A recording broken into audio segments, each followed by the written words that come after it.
So when I say being, I just mean being and not performing. I've done so much that I didn't feel like I was doing anything well. So it's like if I'm just doing things, right? Look at me like I should be doing things that make me feel like I'm doing something that's part of my purpose. Do you get what I'm saying? Yes, like the way we have a problem that I wanted to address later on, but the way we have a problem of people going through social media, right? Yeah. Social media has its advantages and disadvantages. Yeah. For one, social media will expose us to so much. Exactly. But at the end of the day, we hear it everywhere we go to say it's not all what it seems. Exactly. Right? So if we can be able to be what it is that we're looking to, that we want to be, then at least we'll be living a more happy life than trying to impress the general public with what it is that they want us to be or what they validate us to be. Yeah, like pretty much what they validate to be appropriate for you to be. Exactly. Okay. Exactly. So when I say being, I just mean being and not performing. I not performing for the gram. Being. You know what I'm saying? Now with that posture, right? Like just I'm being, right? Comes those three focus areas, because those three focus areas, the corporate wellness, the keynote speaking, and the counseling, right? Those are things that are comfortable for me. Okay. Do you get what I'm saying? Yes. Like I enjoy them. I think I'm good at them. And like I like them. Enjoy, like, same thing. But you get what I'm saying? Yes. So I've always wanted to do corporate wellness, but now the things I was trying to plan before, that we must do this, we must do that, we must do, no. Corporate wellness now, I've got a system with, there's a partner that I'm working with. We're putting like a program on that system. I'll be doing the keynote speaking. That comes easily to me now. The counseling, I'm able to do that now. So this is not gonna rock the boat. Yeah. It's not what I had envisioned before with all those plans. But there's still 2026, 27, 28. Yes. You get what I'm saying? Yeah. I had to bring it in. Yeah. Because what I was trying to do, my 5-year plan in 1 year. You wanted all the gears to start grinding instantly. So that you can see me. Yeah. Yeah. You get what I'm saying? Yeah. But now she's here. But now I'm like, So then, right, now that's where the themes come in. Because I was doing so much that I didn't feel like I was doing anything well. So it's like, if I'm just doing these, right, I'm still meeting the 5-year plan, right? But I've made it manageable, because I need manageability, because I am a single mom of a 4-year-old boy. So I'm still going to grow this thing. Yes. But we're going to do it baby steps. Yeah. So that's where the themes come in. So remember one theme, diligence. Let me be good at one thing. Well, the effort will come in the corporate wellness, because it's like, okay, we need to plan this. We need to do a program. Do you get what I'm saying? Yeah. Yeah. But let me be good at that. The diligence comes in there. The clarity is the other theme for 2025, because I want clarity on how to build it in the following years. Okay. This thing, this brand, because we're trying to build it bigger, but baby steps, the clarity. And then presence, like mindfulness. I say presence because my relationships were suffering, my friendships and everything, because I'll be with you, but I'm not here. I'm somewhere else. Yeah, your mind is squeezing through all this. So those themes, because my social life is important to me. So those 4 themes, I'll narrow them down to 3 straight. Yeah. But then now, they bleed into the 8 dimensions. Now the 8 dimensions, right?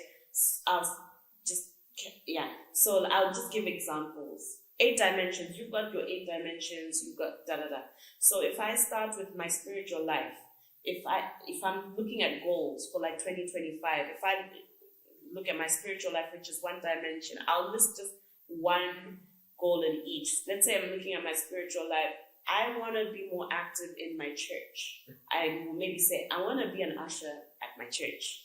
Every Sunday, or maybe one Sunday a month, or whatever it is. I must be there. I want to be an usher at church. Yes. Like specific. Yes. Yeah. In my mental health, that's what another dimension, right? I want to attend an NA, which is Narcotics Anonymous. I want to attend an NA meeting every week. Okay. Because that's for my mental health. Yeah. Maybe physical dimension, right? Five days a week, I must be doing yoga. That's like an example. My social life, for example, maybe every month I must do lunch with my mom, for example, or at least I must hang out with friends once a month or something, or whatever, like social, because that's important to me. Then intellectual, okay, once a month I read a book, for example, or once a month I do a course, for example. Number 6, if I say financial, maybe like in terms of financial goals, maybe every month I must be saving, I don't know, 500, 800, whatever figure, right? I must be, but I make it specific. My environmental, okay, in 2025, environmental, when you speak about environmental, you mean where we live, yeah? Maybe I buy, because we're moving to a new place, right? Maybe I buy something new for the new house every month. Okay. Like maybe a headboard. Yeah. To make it like a home, because I'm starting afresh. So every month I must buy a piece of furniture. And then lastly, occupational, right? So occupational, maybe I'll say, okay, every month I upload on our system a new program. Okay. Do you get what I'm saying? So those 8 dimensions I've covered, and I'll put a goal in each. Okay. And I make it specific. So within these dimensions you're creating, because at the end of the day, many of us are living on, for the money that we make, maybe let's say for a salary, that doesn't even cut it to pay like even half the bills that we need to incur. But at the end of the day, there is a certain system we can implement that will be able to cater for that, right? So this draws us down to now saying a very big problem that has actually struck a lot of people, and it's actually brought a lot of people down.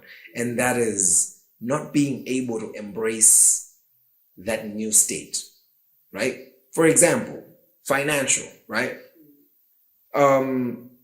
We talk about new year, new me. We want to change the whole spectrum of what you were to what you want to be, but you don't want to downsize on maybe expenses, right? Because people are going to say you're broke now.